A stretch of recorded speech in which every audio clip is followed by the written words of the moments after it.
Welcome to The Explainer. Today, we're unpacking the ACOEM clinical guidelines on cannabis use in the workplace. Let's dive right in.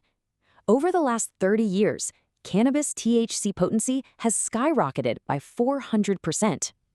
The public trend is super clear. We're seeing a massive, multi-billion-dollar boom in medical and recreational sales.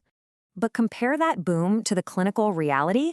Average THC concentrations spiked from roughly 4 to 16%.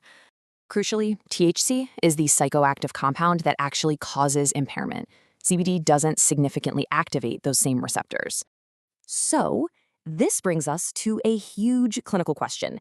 Does highly potent cannabis actually treat work-related pain? Well, according to ACOEM findings, it's actually not recommended for any work-related pain categories across the board. Why?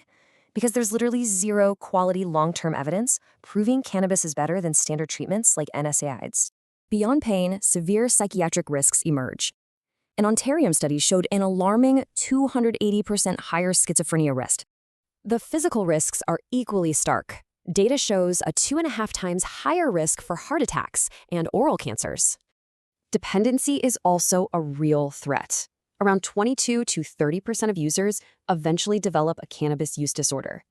Anchoring this back to the workplace, employee cannabis use increases the risk of on-the-job injuries by 97%.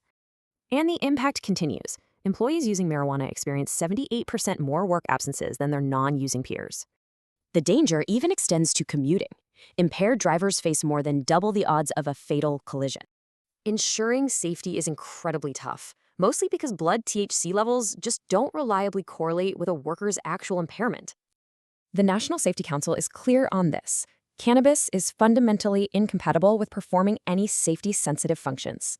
So the final ACOM verdict?